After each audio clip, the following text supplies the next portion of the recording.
Всем привет! С вами Сергей Громенко и мои истории об истории. В конце 19 века крымские татары, как и многие другие народы Российской империи, вступили в эпоху национально-политического возрождения. Олицетворением этого времени на полуострове стал просветитель, литератор и политический деятель Исмаил Гаспринский. Он уже был известен как автор нескольких романов, реформатор школьного образования и как успешный городской голова Бахчисарая. Но настоящей революцией в жизни Крыма стало создание Гаспринским в 1883 году первой крымско-татарской газеты «Терджиман», первый номер которой увидел свет 10-22 по новому стилю апреля.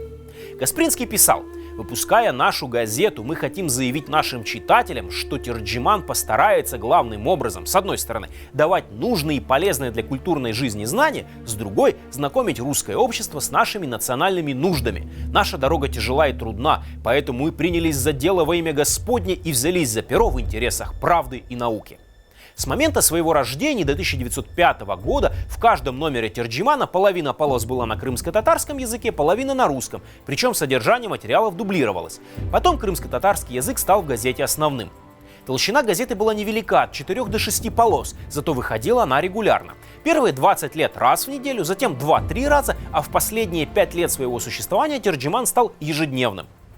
Исмаил Гаспринский был не только основателем и издателем, но и редактором и самым плодовитым автором Терджимана. Тираж газеты непрерывно рос. Если первые номера выходили по 300 экземпляров, то в начале 20 века общее число перевалило за 16 тысяч, что и поныне недоступно большинству крымских газет. Стоимость подписки составляла 4 рубля в год. Первым меценатом газеты была Зухра, жена Исмаила, распродавшая ради типографии свои драгоценности. Печатный станок располагался в доме Гаспринского. Согласно утвержденной в Министерстве внутренних дел программе, Терджиман должен был публиковать законы, распоряжения правительства и местных властей, научно-просветительские материалы и литературные произведения. В 1885 году типография сгорела, и Гаспринский едва не разорился, но вскоре сумел восстановить ее и возобновить выпуск Терджимана. Крымско-татарская часть газеты печаталась арабским шрифтом на так называемом всеобщем языке, который Гаспринский создал на основе упрощенного турецкого. В результате и жители Османской империи, и тюрки империи Российской могли относительно свободно читать Терджиман. Несмотря на то, что попытки создать тюрко-мусульманскую газету в России предпринимались и раньше, все они провалились, и вплоть до 1905 года Терджиман был главным и единственным органом коммуникаций всей российской уммы.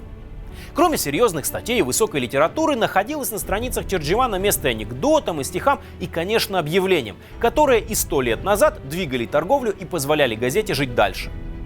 Кроме всех тюркских регионов Российской империи, Терджиман выписывали еще в 11 странах, например, в Египте, Турции, Иране, Индии и Китае, а мусульманские интеллектуалы со всего мира считали честью сотрудничество с газетой из крохотного Бахчисарая.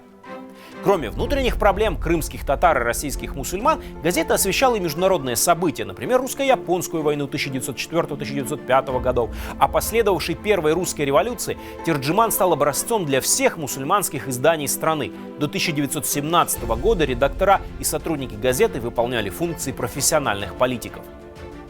После смерти в 1914 году Гаспринского новым редактором Терджимана стал писатель и политический деятель Асан Сабри Айвазов. К этому моменту газета была старейшим и авторитетнейшим мусульманским изданием мира, но это не уберегло ее от потрясений.